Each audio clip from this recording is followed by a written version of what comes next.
Guys, after today's hotter than expected CPI report and a terrible 10-year note auction, is it possible that we may have no interest rate cuts this year or even an interest rate increase? Let's go over the numbers and see what the market is predicting for interest rate reductions this year. So this article last night about the upcoming CPI, this Goldman Sachs trader said, anything in line or under, and it's off to the races for a next leg higher in equities, bonds, gold, Bitcoin, etc. In other words, a continuation of the everything rally, but a hot number, and it's risk off given it would be a third hot print in a row and positioning is stretched. But the sentiment from all of these analysts was that the CPI number was going to come in cooler than expected. So the narrative is if the CPI comes out in line, then they can do the June rate cut.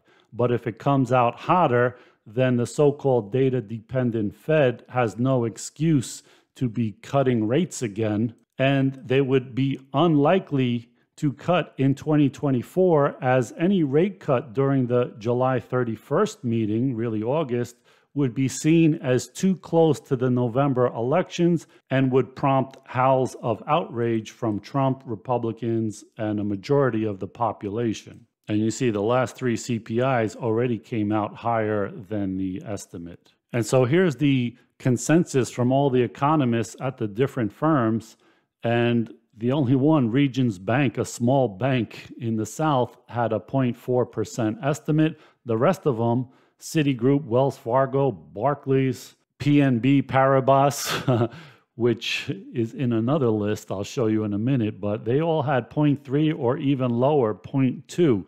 JP Morgan, Moody's. Now you would think these analysts would get it right because they have an inside line to the Bureau of Labor Statistics that most people don't have. And this just came out that the BLS was lying about sharing non-public information about the inflation data with a secret group of Wall Street super users. And so this is an email from the BLS to the super users. Good afternoon. The waits for single-family detached homes increased materially from December to January. All you searching for the source of the divergence have found it. So Bloomberg reported on the BLS sending email to a group of data super users. And once that became public that they were doing this, they tried to retract it and they were told to disregard its contents, meaning, remember that information we gave you that nobody else has, but you guys, super users, have? Yeah, just forget about that. So they're basically trying to hide their tracks, and they already lied about that they don't give out information to certain people over the general public. So the BLS previously lied when it says it doesn't maintain a list of super users. And so who are these super users? Well, the usual suspects: BlackRock, JP Morgan, Citadel, Millennium Capital Partners, and BNP Paribas, which was very low on what their CPI would come out to be. I guess they should have checked their email from the BLS before they made their estimate.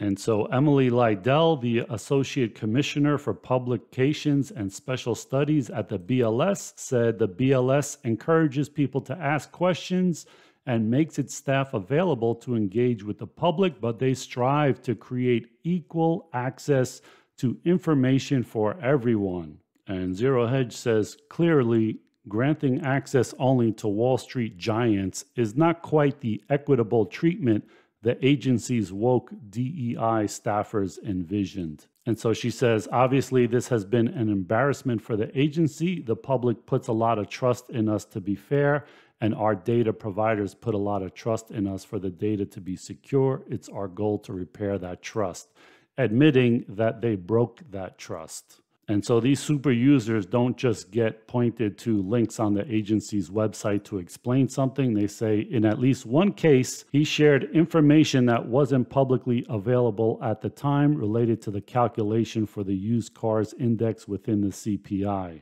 So you have Jerome Powell getting caught doing trades, significant trades, ahead of when he knows they're going to lower interest rates, as well as other Fed Reserve presidents trading ahead of information that they know ahead of time that interest rates are going to change. You have the BLS giving out information to a select group of elite users so that they can get a payback later when they leave the government and go work for one of these firms for a very big salary. It kind of reminds me of the book about communism, George Orwell's Animal Farm, when they say all animals are equal, but some animals are more equal than others. So in this case, all users are equal, but some users are super users. Are you a super user? Because I'm sure not. So let's continue. So Zero Hedge says CPI hotter than expected, led by surge in energy and shelter costs. And this Simpsons cartoon kind of sums it up. 2022, the Fed threw out inflation. 2023, he thought it was gone. 2024, it's right there again. So the headline CPI was expected to slow in March from plus 0.4 month over month to plus 0.3, but it actually came out hotter than expected to 0.4% month over month, and that pushed the year over year number to 3.5%. And so this chart shows that the number is heading back up higher. The inflation rate is heading back up, nothing close to what we had, but it is definitely worrying. So this is the CPI month over month changes, and this is the CPI year over year, and you see it looks like it bottomed out, but now it is heading back up. And so this is the fourth month of hotter than expected core CPI. So this hotter than expected CPI is mainly due to energy costs rising and shelter costs as well. So shelter and gasoline contributed over half of the monthly increase in the index for all items. So this chart shows the US CPI Urban Consumers Index is up about 20% since Biden was elected. And these are the percent increases under Biden for different categories. Food at elementary and secondary schools, 52%, fuel oil, 50%, motor vehicle insurance, 48%, etc., etc. So the stock market was down pretty big on that CPI news. And then you also had this catastrophic 10-year auction with the third biggest tail on record. So this auction stopped at a high yield of 4.56%, which is 40 basis points higher than last month's 4.166% and the highest since October. And it also tailed the 4.529% when issued by 3.1 basis points. So that is a surge compared to last month's tail of just 0.9 basis points. And it's also the highest tail since the 3.7 basis points in December 2022, also the third largest tail on record. So here's a chart of the 10-year stop through and tail. Above this red line is a stop through and below it is a tail. And you see it's the lowest it's been since December 2022. Okay, I know you're thinking, what the hell is a stop through and a tail and a when issued? So I did a detailed video on how Treasury auctions work, and you can go check that out. But just to give you a brief understanding of what this means, first of all, a when issued means that these bonds trade before they actually go to auction. So the Treasury will announce, hey, we're doing a 10-year bond, I don't know, a week or 2 weeks from now. And dealers and buyers can actually trade on the when issued market, meaning, hey, I'll sell you this bond that's coming up in 2 weeks. And when it is issued, when it is issued on the auction date, then you will get the bonds in your hand. But right now we established the price and the trade.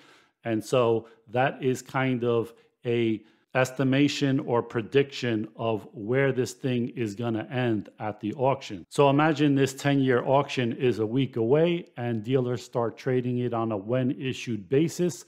And let's say it's trading around a 4.5% interest rate, let's say. Right up until the time that this auction happens, if it's at 4.5%, if the auction happens and there are more interested buyers and the rate goes off at less than 4.5%, that means it stopped through. meaning there was more demand than the actual market just before this auction happened. The opposite is a tail where, hey, it's trading at 4.5%, the auction goes off, there's not enough buyers at those levels saying, hey, I don't want 4.5%, I need more than that for me to buy this issue. So the Treasury has to go through all the list of buyers until the lowest buyer, which would be the highest interest rate. So in other words, the lowest buyer in this auction was more than 4.5%, meaning he was bidding a lower number, so he would get a higher interest rate. And so that's what happens. Basically saying there are not enough buyers, or the buyers are demanding a higher interest rate than what was indicated in the trading in the when issued market right up until the auction. And to make matters worse, the bid to cover ratio in today's auction tumbled to just 2.336, down from 2.512 in March, which is also the lowest since December 2022. And it was well below the recent average of 2.49.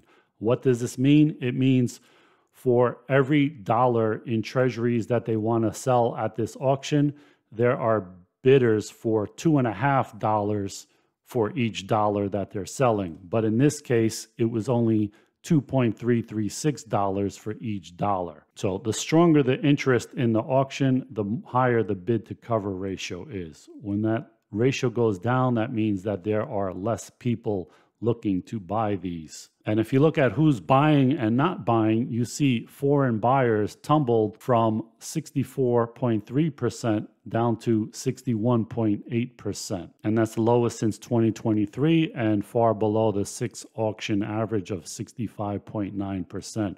So there are less foreign buyers. Maybe they're switching from bonds to gold. I don't know. Direct bidders also slid down to just 14.2%, the lowest since November 21. So whatever foreign buyers and direct bidders don't scoop up, the dealers have to buy the rest of the issue. And so they took down a whopping 24%, which is the highest since November 2022. So in this chart, you see the yellow is the high yield of the auction, and it was as low as 4%.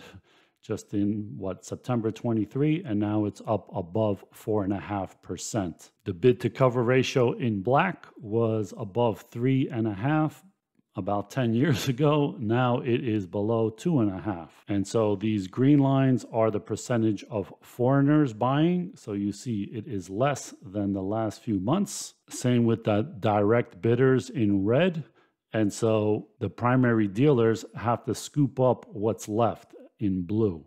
And so you see they took a whole lot more of this issue than they have been in the last year or so. So you see the yield on the 10-year jumped from about 4.35% today before the CPI report to 4.55 after the 10-year auction. And so the rate cut odds for June went from about 50% to about 20%. So the Morgan Stanley economist has to take back her June rate cut call.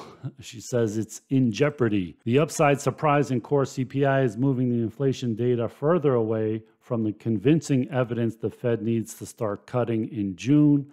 Dependent on the PPI data tomorrow, this print tilts the Fed toward a later starting to the cutting cycle than our current forecast for June. Well, if they don't cut in June, they may not be able to cut in July because it's too close to the election. And here is the chart of the 2024 expected Fed rate cuts. And you see in January, they were expecting minus 1.6 percentage points of cuts during the year. That would be 6 rate cuts approximately if they do a quarter each. Now we've dropped down to minus 0.455, so a little less than, say, 2 quarter point rate cuts for the year. And if the CPI keeps coming in hotter, that can change from cuts to actually increases in the interest rates. So just like the Fed saying inflation is transitory for a whole year until they finally admit it's not, this is kind of the same thing. They know people have a short memory and they get to goose up the stock market without actually having to lower interest rates by just stating that they're going to do